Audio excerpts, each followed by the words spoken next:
In episode 3, everybody is just happy to have Miguel back. His mother included, although she's still pissed off that he decided to just run off to Mexico without telling anybody. Johnny tells Carmen that the ride back was a little quiet, but he does think that things are healing with Miguel and Robbie. Just gotta take time. Later in the day, though, Carmen goes to Johnny because she thinks she's pregnant. The thing is, Johnny used protection, but Carmen has to explain to him those things aren't always effective. Johnny starts freaking out a little bit, starts panicking. He's excited, but he also knows that it's not a foregone conclusion he's going to be a dad again. They have to go get a test. They head to the pharmacy where it is very obvious what they're there for. As they're picking up the test, though, Carmen has to calm Johnny down a little bit. He explains to her that when Shannon was pregnant with Robbie, he just wasn't ready, and he doesn't want to be that guy again. And she completely understands, and she explains to him, Johnny, now we have each other. They agree that they will take the test together. Well, Carmen will take the test, but Johnny will be there. But when he heads back to the apartment, he also realizes that he's got to change some things up. He heads to the Google machine, and he puts in how to baby-proof an apartment, how to swaddle, how to do all of that. And in a short amount of time, Johnny completely changes his apartment from a bachelor pad to a nice family atmosphere. It's pretty impressive. He then gets a knock at the door, and it's Miguel. Miguel needs some advice from a guy. Him and Sam are having issues. He hasn't seen her since he's gotten back from Mexico, and when he texted her, it was pretty short and abrupt. This was by design, though. She was getting advice from Moon and Yasmin. And in turn, Miguel is getting advice from Dimitri and Hawk, although it's not so much advice, it's more reaction to what text Miguel is getting. Like how bad it is of the fact that he's not getting any emojis when he wants to talk to her. They do agree to talk later that day, but Miguel realizes he probably has to do a little damage control. He headed to the jewelry store, and he even found an octopus necklace that would be perfect for Sam because of their whole octopus thing, but it's pretty expensive. He ends up getting it anyway, though. But the fact is, he can't just rely on his friends for advice before he goes and has this big talk with Sam.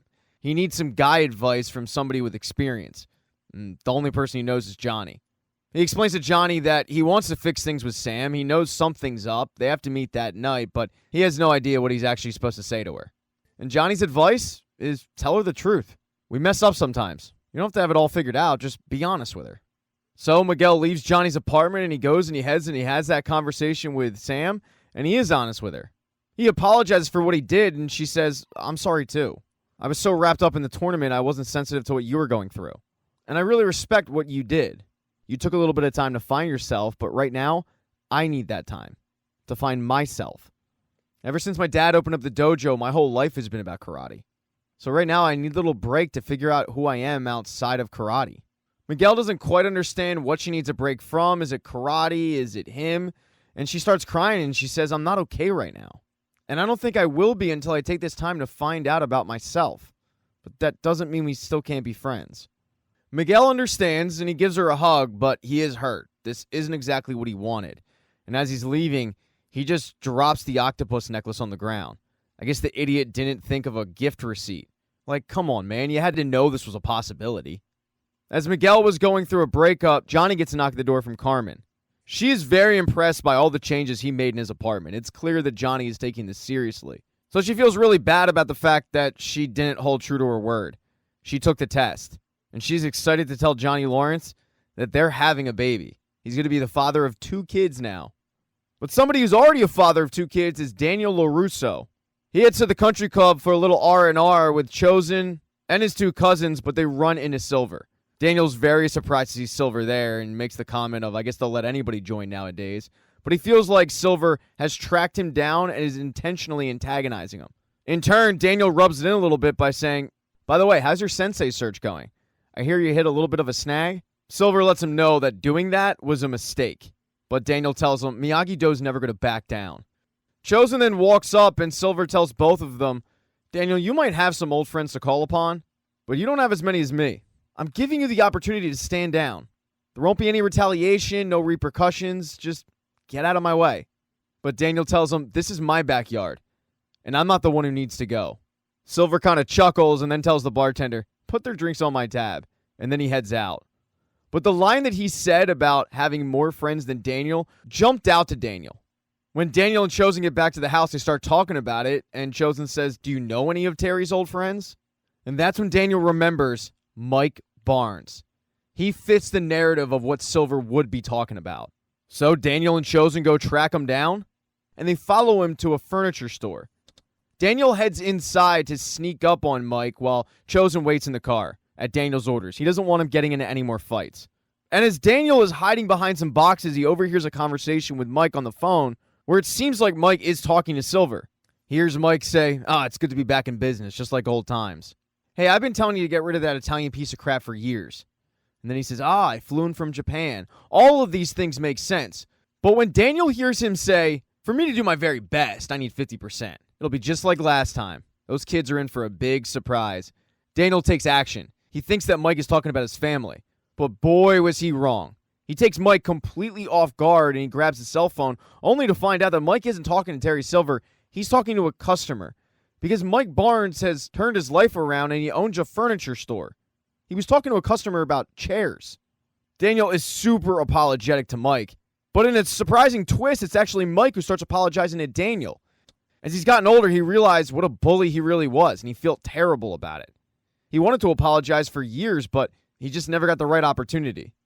And he knows that Daniel's doing well. He sees the commercials. So he figured he didn't want to dig up regrets of the past. He starts telling him how he got into the furniture industry. After the All Valley tournament, he was a mess. He started working odd jobs, and then one day he was moving furniture, and he met his future father-in-law. His future father-in-law is in the business with Mike and his wife. Now, instead of getting satisfaction for using his hands for violence, he gets satisfaction with using his hands for creating something. Daniel then starts explaining to Mike why he's there, the whole Terry Silver situation. And Mike explains that he hasn't seen Terry Silver in years. They then start jokingly squaring off, talking about maybe doing a rematch. But Chosen runs in and attacks Mike. He figured that Daniel was taking too long and he couldn't wait. Mike starts defending himself, and all the while, Daniel is trying to get in between the two to break it up, but he's having problems. Eventually, though, he is able to stop them both and explain, we're on the same side. And Chosen feels really bad about that because not only did he beat up Mike a little bit, but he beat up all of his workers. As cooler heads prevail, though, they all sit down on a sofa and start talking a little bit more about this whole Terry Silver situation. Maybe getting beat up a little bit jarred something loose because Mike remembers that Terry Silver used to have this shady attorney. The guy was off the books, and as a matter of fact, he did a contract for Mike that detailed the terms of him terrorizing Daniel. Daniel gets really excited because if that contract still exists, that could be the item that takes Terry Silver down. Nobody in their right mind would let Terry Silver teach kids if he was drawing up contracts regarding bullying. But unfortunately, Mike tells Daniel, I don't have it, man. It's been years. He is, however, able to dig up the attorney's name, and he gives it to Daniel. He also makes a sale. Chosen ends up buying the couch. As Chosen is loading it in and giving directions, Daniel calls that attorney up and leaves a voicemail explaining who he is and how he has to discuss a former client named Terry Silver. The next day, though, Daniel heads to the country club and is hanging in the sauna when somebody walks in. Daniel tries to make small talk, but then he hears his own voice, and it's the recording he left on that attorney's voicemail. That's because the attorney, whoever he is, gave that voicemail to Terry Silver, and now Terry knows. He walks up to Daniel and says, I told you not to play with fire. And then he walks out. And maybe what he meant by that was he burns Mike's furniture store down. He must have been able to figure out that Mike was the one who gave Daniel the name of the attorney. So he made him pay as well. Thank you so much for checking out this recap. Please consider subscribing to the channel and subscribing to my Patreon. Hit thumbs up if you liked it. Smash that thumbs down button if you thought it sucked. If you left a comment, I don't get back to you. I usually don't check the comments unless they're like a super comment. Also, if you don't see the next video up on the end screen, not to worry. It'll be up in a day or two.